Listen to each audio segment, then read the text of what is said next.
আগে কখনো সাকরাইনে আসিনি অথবা দেখেছি সোশ্যাল মিডিয়াতে অন্যরা ঘুরতে গিয়েছে, আমি কখনো যাওয়া হয়নি, আজকে ফার্স্ট টাইম আসলাম। মানে আমি আসলে ডিউতে ঘুরতে আসি, পরে আমার ফ্রেন্ড বললো যে চলো এখানে একটা উৎসব হচ্ছে আমরা একটু ঘুরে আসি।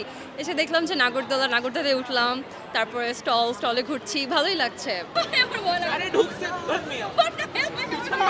ভালো লাগছে, খুবই ভালো লাগছে। বন্ধু বান্ধব নিয়ে এসেছি, সবাই মিলে আনন্দ করছি, পিঠা খেলাম, চরকিতে উঠলাম, আরও এক্সপ্লোর করব। পিঠা এখনো খাওয়া হয়নি, বাট দেখলাম যে অনেক ধরনের পিঠা আছে, তারপর অনেকে কেক নিয়ে এসেছে অ্যান্ড অনেক কিছুই সেল হচ্ছে, সুন্দর সুন্দর জিনিসপত্র এখনো কেনা হয়নি, একবার ঘুরলাম, হয়তো বা আরেকবার ঘুরে কিনতে পারি। আর পিঠা খাওয়ার ইচ্ছা আছে।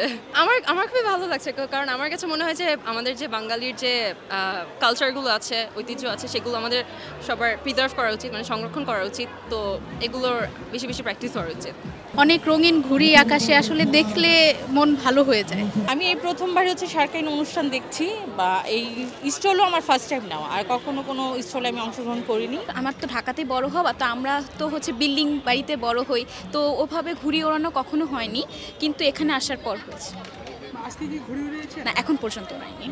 সাকরাইনটা শুধু পুরান ঢাকায় হচ্ছে, তো এখন তো ঢাকা ইউনিভার্সিটিতে হচ্ছে দ্বিতীয় বছরের মতো আয়োজন করা হয়েছে এই ঘুড়ি উৎসবে।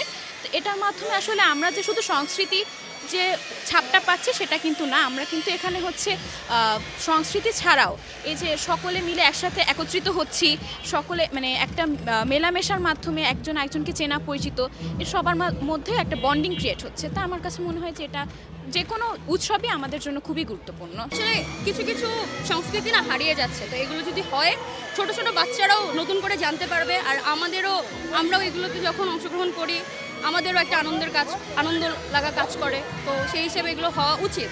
প্রতিবারই যদি হয় আমরা আসবো, আমরা আনন্দ করবো।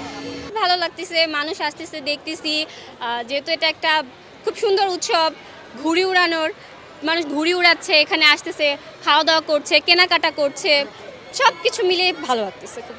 আমার পরিচয়, আমার নাম হচ্ছে আনিকা শেখ। তো আমি হচ্ছে নার্সিং কমপ্লিট করছি।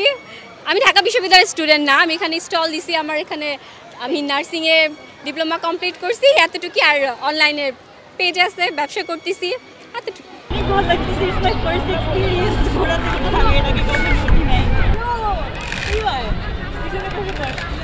হ্যাঁ, অবভিয়াসলি অনেক ভালো লাগছে, বিশেষ আমি এর আগে কখনো ঘোড়ায় চড়ি নাই। সো হ্যাঁ, দেখে আমার ইচ্ছে মনে হলো যে আই শুড গো দেয়ার। সুন্দর সেট আপ করছে, সব ধরনের মজার এক্সপিরিয়েন্স আছে, যেমন নাগরদোলা প্লাস ঘোড়ায় চড়া। সো ভালো লাগছে। আমার ভার্সিটির এত সুন্দর একটা উৎসব হচ্ছে, সবার এসে এক্সপিরিয়েন্স করা উচিত, আর হ্যাঁ, ঘোড়ায় চড়া উচিত। আমার খুব ভালো লাগছে ঘোড়ায় চড়া। আজকের আয়োজনটা ডেফিনেটলি একটু ভিন্ন ধর্মী, মানে আমরা ঘুড়ি উড়বে আকাশে, এত রঙিন সব ঘুড়ি উঠছে, আর আমরা নিচে সমস্ত উদ্যোক্তাদের তাদের নানা রকম পণ্য নিয়ে আমরা নিচে আসছি। এবং সকাল থেকে সত্যি যেটা এত ভিড় হচ্ছে, এত সুন্দর আমাদের যে সবার ফিডব্যাকটা পাচ্ছি, দারুণ একটা রেসপন্স, এবং খুব ভালো।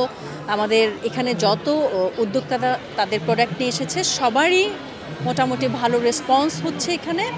তো আমার কাছে মনে হয় সাকরাইন ঘুড়ি উৎসবের এই আয়োজনটা মানে যেটুকু অতিরিক্ত যেটুকু হলো, যে এতদিন ঘুড়ি উড়ানো ছিল ওদের একটা উৎসব, এবার শুরু হলো যে উদ্যোক্তাদের নিয়ে ওদের পাশে বাড়িয়ে আরেকটা উৎসবটাকে আরেকটু রঙিন করে আরেকটু বাড়ানো। এই ব্যাপারটা আসলেই ভালো, এবং আমার কাছে যারা আসছেন সবাই খুব ভালো ফিডব্যাক দিচ্ছেন, এবং কেনাকাটাও সবাই কিন্তু অলমোস্ট আমার স্টলে যারা আসছে ভালোই কেনাকাটা করছে, নিচ্ছে।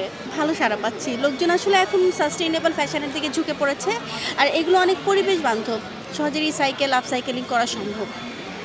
তো ভালোই সাড়া পাচ্ছি।